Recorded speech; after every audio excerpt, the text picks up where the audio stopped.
And the HPV, the polyomavirus. Oh, it's a big subject today. That is a big subject, and it's very common. And it doesn't cause anything in the man except having the condylomas that they come back and you treat them very easily and they go away. However, the disease is there because there's no cure for any one of the viruses. Well, without giving a vaccine, it seems to be 70% effective if you get before they've had contact. That's very important before they catch it.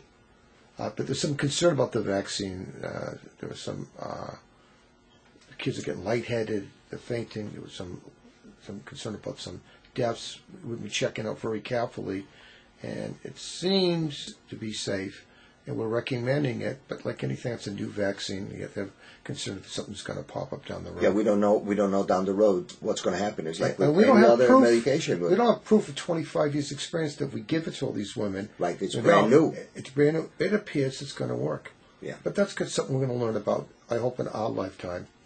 So we'll live old enough to get our prostate cancer. Let me ask you something. If you see a lot of these young girls and they don't have anything, I mean, would you recommend the vaccine? We're recommending it, but we're giving them a great discussion. Discussion is, we think it's safe. We heard about some deaths around the world. They were very large, very small numbers, I think 11. 2 of them died, we know, from a stroke-like reaction, but they also had a myocarditis. One of them was a 12-year-old girl that died. That bothered me. Yeah. They had no explanation. That's a very young age. I know, and it bothers me. In fact, we're checking all the deaths. It's a good thing you brought this up. I called the FDA. The guy was really nice to me. I spoke to Center for Disease Control. I can get a call back. We went to the website. I called 2 pediatric neurologists. Both said, sometimes you get a vaccine and you're almost like an immune response vascular, and it can cause a stroke. There was some concern of chickenpox, the disease, and maybe the vaccine could be. Right. So there's a little bit of a flag. So what I have done, and I don't want it mandated, as a pediatrician, I tell the parents, we think it's safe. There are some concerns. I think 4 million doses have been sold. There are 11 cases. 1 I can't explain away easily. The others, I think they had other things going on. But, it's a new vaccine. There are 3,700 cases of cervical cancer diagnosed in this country, 300,000 cases in the world. We may wipe out half those deaths from these cancers, which in this country could be a couple of thousand, 3,000 or 4,000 a year, against 10 or 15 deaths. And I don't know who do you sue? If the governor mandates a vaccine, and I have to give it to all these kids, and something happens to the kid, who's at fault? So we think it should not be mandated. I think, like you've had teenage girls, it should be I discussing with you the right way, which is, here's what we know. It's a new vaccine. We think it's going to do its job. There are some concerns. I will tell you what I know. I'll keep you updated along the way. It's not a cheap vaccine. The disease is horrible. We have a nice discussion. It's your decision as long as I present the facts correctly. If you say no to me after I give you all those facts, I respect your decision. You say yes, and we go through it. Nothing happens to get great. And something happens, which we don't know about, at least I made a good faith effort. And as you know, we know each other for about 30 years. I, like you, worry about our patients. I worry that I get up that day, I'm have a clear thinking mind, I make the right decisions. But I don't want it mandated. And not something that's no. If I had to look at a mother and we gave you something that maybe I could have said no to, and something happened to your kid, how do I get up the next day? I will cry with the parent. And believe me, something can go wrong with any drug we write for, vaccine, any procedure, had nothing to do with if you're a good doctor or a bad doctor. Every time you operate, there's an anesthesia risk. Small as it is, there's still some. And I know, if you ever did a surgery and something didn't come out the way you thought, it would bother you for years and years because you care. You'll never forget it. You never forget it. Never forget it. But the only thing that bothers me with this thing is that, we tell everybody safe sex. Unfortunately, there is no such thing as safe sex. Absolutely. With this, because a condom does not protect anything. You can still get the disease by you using get a condom. HPV just by touching each other. Correct. He puts his finger near the vagina, and it goes back and forth, and it can spread. And a condom will only cover the penis, but it will not cover the area of the pubis. Will not cover the testicles. It will not cover the perineum. Let's just take it. You're a urologist. Yes.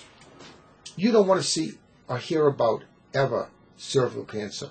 You know how terrible that is, and the death is horrible if they get a full-blown case. And you get a wife, you get children that are female, and you know about the vaccine. And I know you would check it out like I did. I'm on the phone speaking to a neurologist, speaking to the FDA called me up because I know a few people there. I'm concerned. I believe the vaccine's great, but how do you know they're talking now that they give the shot and you have to watch it for 20 minutes because they can collapse or faint? I never had a vaccine. I had to keep them in the office for 20 minutes. I was worried about an allergic reaction. Maybe there's something else going on here. Maybe it is causing a vasodilation, or maybe getting an immune response that's causing a dilatation, which eventually can cause an immune response that can make you more prone to get a stroke 2 hours, 2 weeks later. So I think I would be obligated to check it out, and I'm not comfortable. I think the vaccine is a great idea, very expensive, but God forbid if I ever gave that shot and a kid ever died, and I gave that shot, how did I get up the next day? Yeah. And you're a father. Very uncomfortable with yourself. You're a father. How would you feel? I would feel terrible. And you know, I took care of your kids when they were very little. Right. And you know how I used to get crazy. I remember you took care of my kids. I know, it bothered me. And this bothers me. But we agree on one thing. But here's what we have to agree upon. We give the facts to the parent. It's their child. It's their child. And you have to respect their opinion. And their decision, because it ultimately is the parent's decision. I can't be biased. I have to tell a parent, look, this is a great new vaccine. Great ideas. Not proven. In theory, it's great. But there's a little doubt. And this is a company. Merck Sharp & Dohme took 18 years to get the chickenpox on the market. They had a little concern of contamination. They took it right off the market. This is not a company that takes the name and doesn't care. They really, the vaccine division, I don't know about other part, they really care. I even spoke to them, and they had concerns, but they said, we checked it. We're comfortable. But we're watching it like a hawk. And I'm sure there's some people sitting in some room at Merck Sharp & Dohme having a little concern that could be something else going on here, just like you and I are. I agree with you. And you know what, Bob, this is the worst part? People don't understand. They think doctors are in it for the money. Listen, if you go to medical school today and your father's not rich, you're walking out with $250,000 in loans. And then you try to go into private practice after a residency of another 3 or 4 years. You can't do it as a solo. You can't afford to do it. You work for someone at a salary, not high-end, low-end. A lot of doctors work in poor areas to get the loans forgiven. If you were to start out today with that kind of debt and then try to buy a house, get married, it's not easy. So the people going into medicine today, I hope, are very, very dedicated, because the rewards aren't there, except for one. When I get a mother or a father through something like a cancer or something like a brain tumor or a meningitis, thank God not so much around, sometimes the thank you isn't in dollars, it's in their eyes. And you know something? It makes me get up the next day. And I know how you were when you were chief resident at the same time I was the chief resident. We had a terrible case in the you don't remember this. Someone was dying. I got the adult guys over. You came down even around. We pulled someone through. No one cared it was a pediatric case. We didn't care it was a case of this guy's response. Everybody was involved because it was a kid. And that's how people are. Thank God there were. And I was lucky that year. We didn't have any horrible tragedies. No big, terrible cases.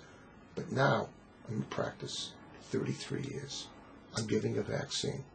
There's some concern in my head. I think the companies told me the truth. FDA's told me the truth. Yet I still have doubt. Maybe they're missing some. I never heard it give a vaccine, and girls collapse in 20 minutes. You have to watch them. Maybe there's something going on here.